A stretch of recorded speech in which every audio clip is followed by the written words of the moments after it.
back on the double Victorian extension. So what we've done, we spent this morning working out our bond and where the windows go and where the doors go, and trying to work it roughly with the Flemish Bond. So these are quite big bricks, heavy bricks, Victorian bricks that have been made especially for this job. So you can see what we've done here now. Right, well, as you can see, we've got our headers and our stretchers. We've laid them out as dry, and then if you come over here you can see the sill. We've worked in the sill to work in bond, and that will go all the way up because we've got other sills to go in and headers, and then as we go up they'll all work in line.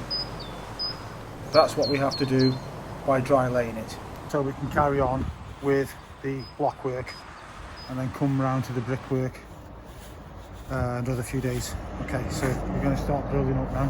Happy days. Flemish Bond, if you look on here, we have header over stretcher over header, and to get that bond working they put in what they call the queen closure on the end brick that goes that way. So the queen closure throws that one across and brings the header over the stretcher. So you've got this shape here like this, and so we have to maintain as we're building to keep all our curves in line. Okay, so we're basically matching this. We're matching this brickwork onto a new build. Okay, so it's quite challenging. We spent all morning just making sure we've got it set out right. Stretcher bond's quite easy, but this Flemish Bond is different. Plus the massive bricks. So you get on normal bricks, the bricks that we use in buildings today, there's 60 to 65 bricks to a per square metre. With these there's 50. That's how much bigger they are, and a lot heavier and wider. So we're going to have achy arms by the time we finish this. Okay, we'll catch you in a minute. Right, we're putting in our laser level through. Here we go, right through, and we've got our marks on here now. 1, 2, 3, and that is now window height, and we're putting in these stone sills on this course here. So we're making sure that everything is laser level. That's my Flemish Bond come through. I've done that freehand. I put my profile up now. This is up, set up. So there we go. So there we are. Happy days. Okay, on site this morning, second day. A lot of setting out with these with this Flemish Bond, especially in the Victorian bricks. Wow, to get everything right and get your windows right. So it's going to be a twin gable here at the top there, as you see, coming down, and we just set out the doors, the patio door and the windows. So there we go. I shall be back in a bit when I start laying these blocks up now. Okay, we're on my build. This Victorian extension's got to go right up there with two twin roofs on, peaks on it, and so I'm getting on with it. I've got my corners up, and these are a specially made brick. They can't get them now, so I've had to go to somewhere in Wigan and have them made, and there's about 6,000-7,000 of them made.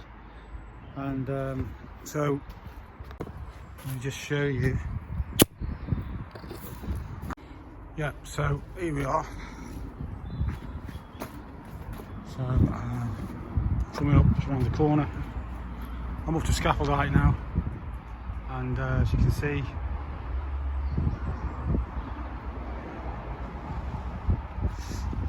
yeah, so I'm only on my own, labouring and building, so I'll just find it while we're going. But these are the bricks.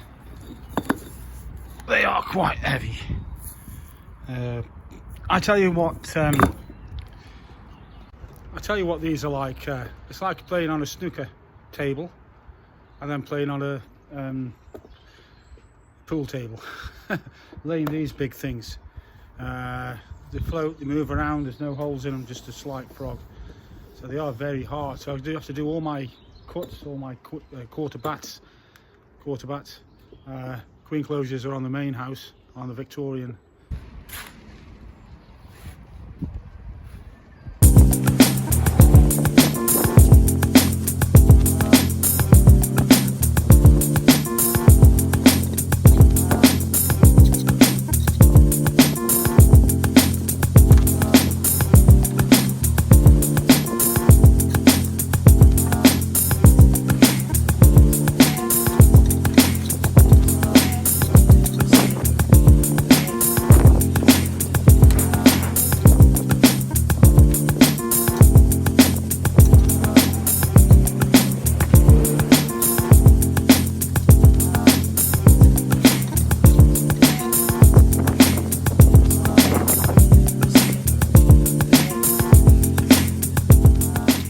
Okay, despite all the rain and everything I've finished, got it up to my scaffold height, just got to joint it up now. But there we go, that's what we're up to now. That's me done for today. It's been quite a horrible day of rain, on and off, on and off, on and off, and I managed to get it up to my scaffold height, as you can see there. Very difficult with this Flemish Bond, and the old bricks have all been specially made. So there we go. I have to cut a lot of them, so hence that's why I'm orange. But there we go. Job done. Happy days.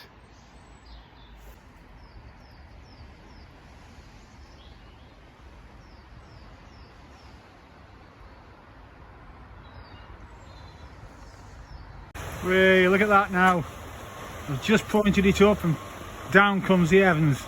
Despite the rain, just covered up. There we go. Okay, I've got it up to the top of the lintel heights. We're running nice and flush through with the main house.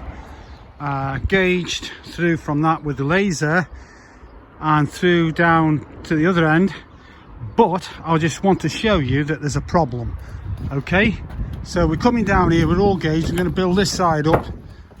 But what I've got here is that I've realised my gauge is on here, but we're going out of gauge on this side here, as you can see.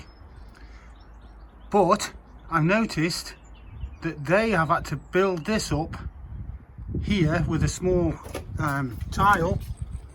There you go. So they are out, and there's my gauge. So this Victorian build is out of gauge by about 20-30 mil. This is giving me kittens, but I'm going to go by my own gauge from the other end of the house through the laser. I'm going to get on with it now. Okay, I've got the whipper in. Could have got a little bit higher, but I cut it a bit short, but it's not going to run past there. And then we can get them over the stone lintels like this. Okay,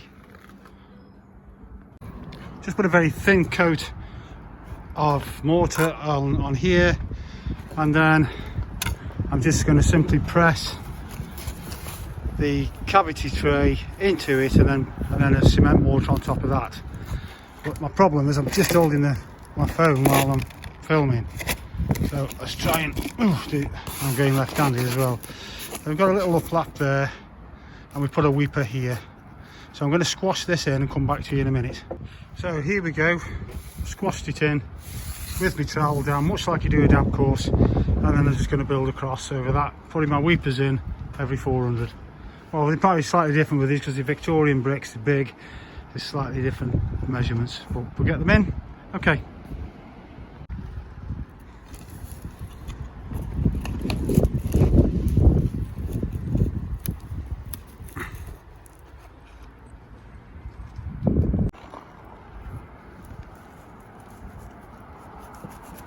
So it always lifts it up a little bit, but there we are. Okay, then we'll carry on down. Okay.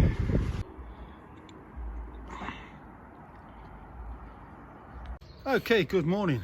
We're on site again, and just a quick show you of where we're at. We're up on there. so you can see that. Okay, using black mortar to replicate the original house, and just want to show you quickly how I do that. We've got a powder mix, mortar mix, and I'm using a yogurt carton and that is 2.5.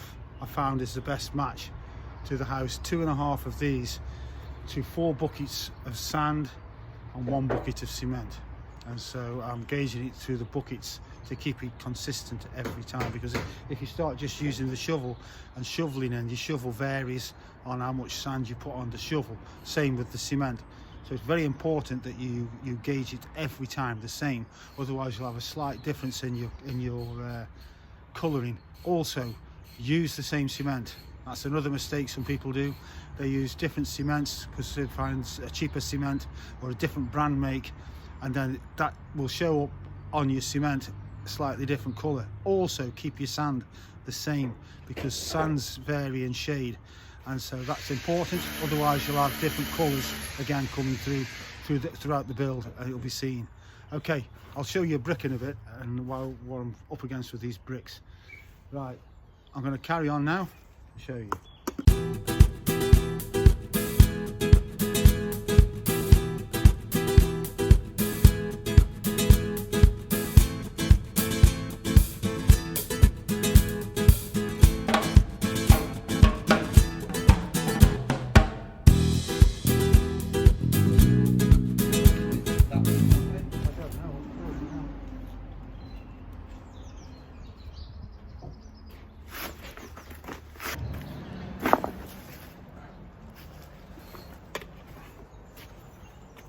So that's 2.5 gone in there. Now I'll put another 2 buckets of sand in and 1 bucket of cement, and then the key is to let it roll dry. When it's mixed up dry, you add your water slowly. Okay, so I've got another 2 buckets of sand, 1 bucket of cement, and let it mix dry. I'm going to come back to you when I've got that going.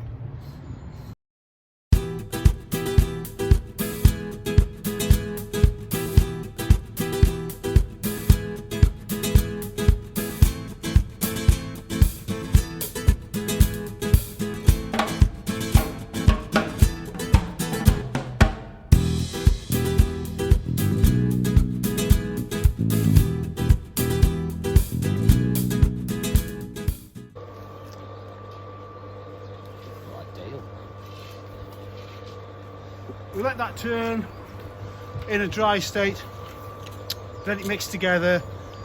I put my fed mix in and add it slowly. Always put the fed mix to the water, and then that helps the consistency to mix through the mortar better. So I'll do that now.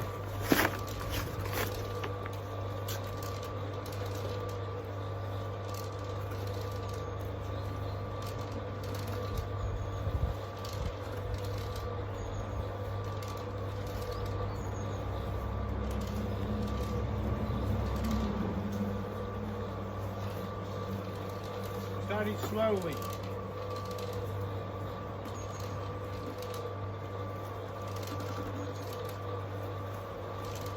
Right, what I can do now is carry on with work, let that mix. Don't stand watching it, just get on doing other jobs. Okay, I'll back to you when that's mixed. Okay, there we go. Black mortar. All consistency through the mix. There we are.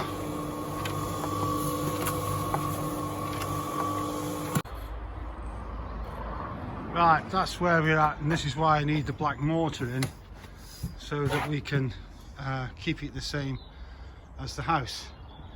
If you look at the house, it's black mortar. Okay, and here it's the same, black mortar. So there we go.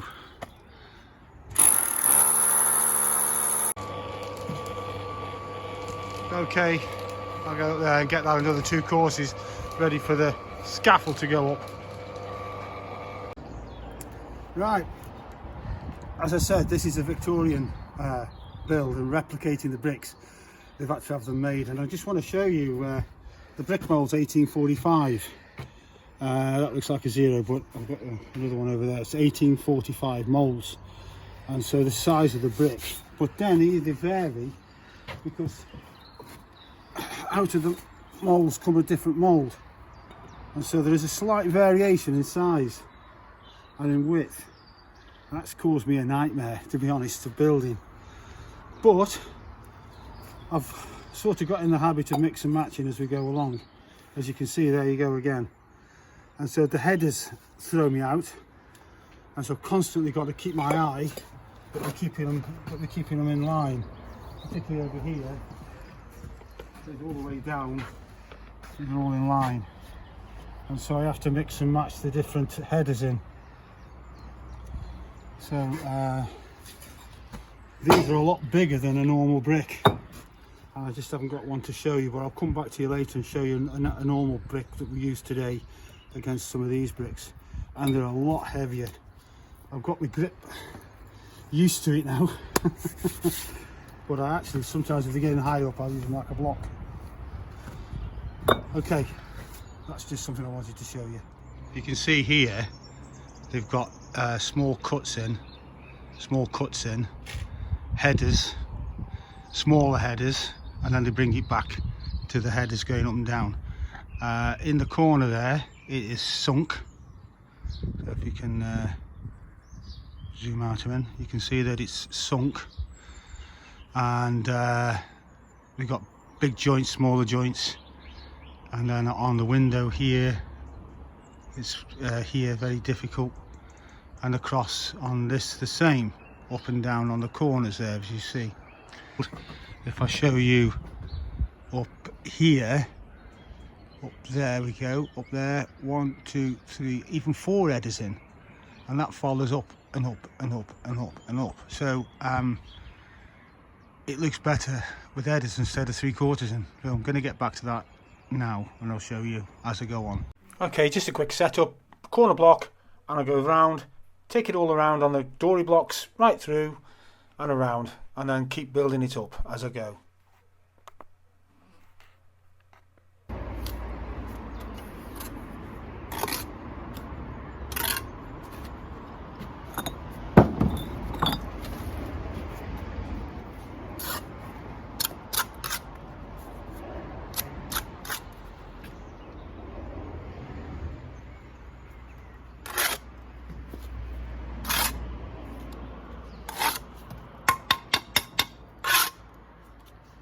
You might wonder why I'm putting them upside down. Well, there's a reason, because it stops them sliding everywhere.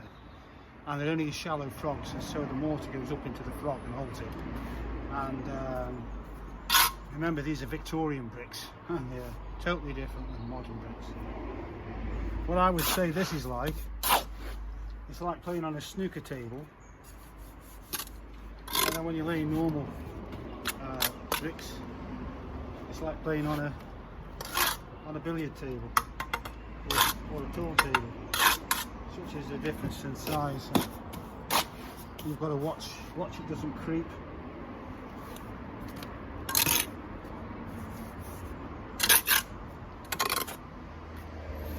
We've had a lot of rain recently, and so I've had to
problem is we've got bricks.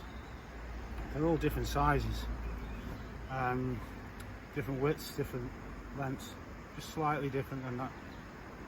Really, it's difficult when you're doing Flemish Bond to try and keep everything in line, the line level, and because you get up and down with the bricks, so you can't just absolutely lay loads of them. So it's actually on price work. There's lots of cuts involved.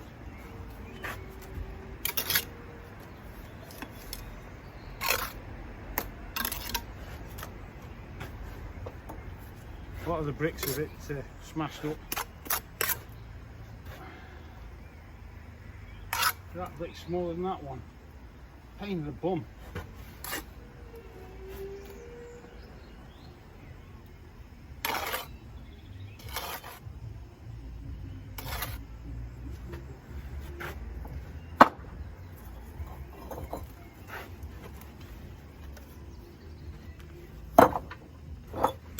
That cut a load of them.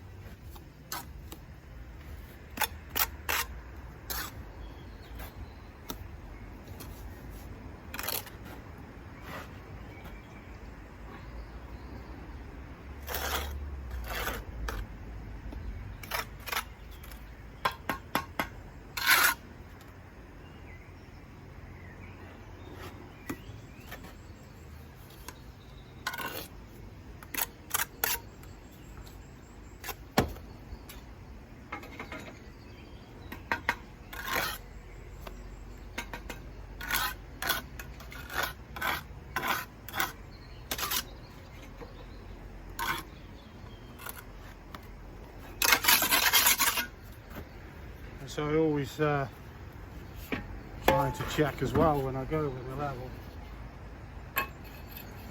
As I say, we've got a big brick in the middle here. So if I go down the side there, like that, you can just see it there.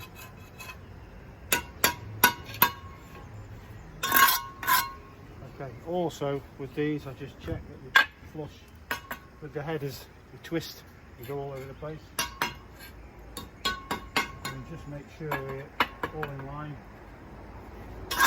It's a process, slow, but it's got to be done, otherwise you'll have a mess. Anyway, I'm going to crack on. I'll come back to you in a bit. Right, that stone lintel has got to go in here, and I've got a cavity tray going underneath it as a precaution. I know we've got one in there, but we're putting it in here.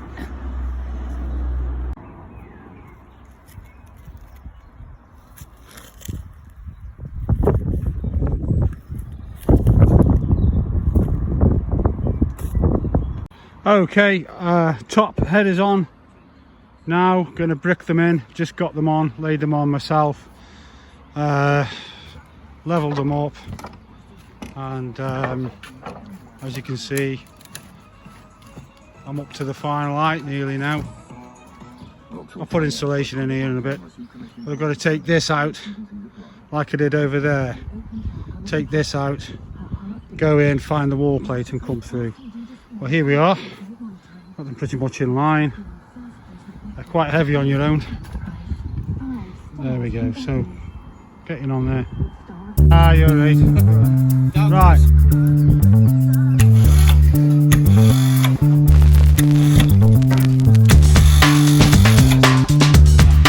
Okay. Right, we've got the RSJ up. This is the valley RSJ that creates the valley. And so it's been a feat to get it up. We've pre-drilled it down below. We're putting it up now onto our pads and then leveling it all through, make sure it's all level with our wall plates. Okay, so you can see that's the hole there to go into the roof. Our wall plate is on this side. It's on that side over there. So here we go. Catch you in a minute because they're getting it in.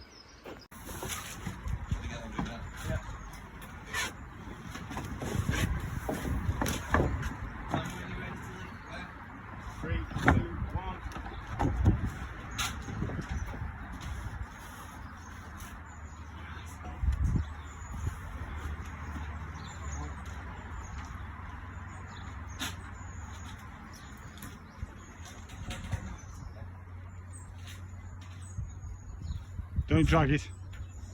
Progress so far.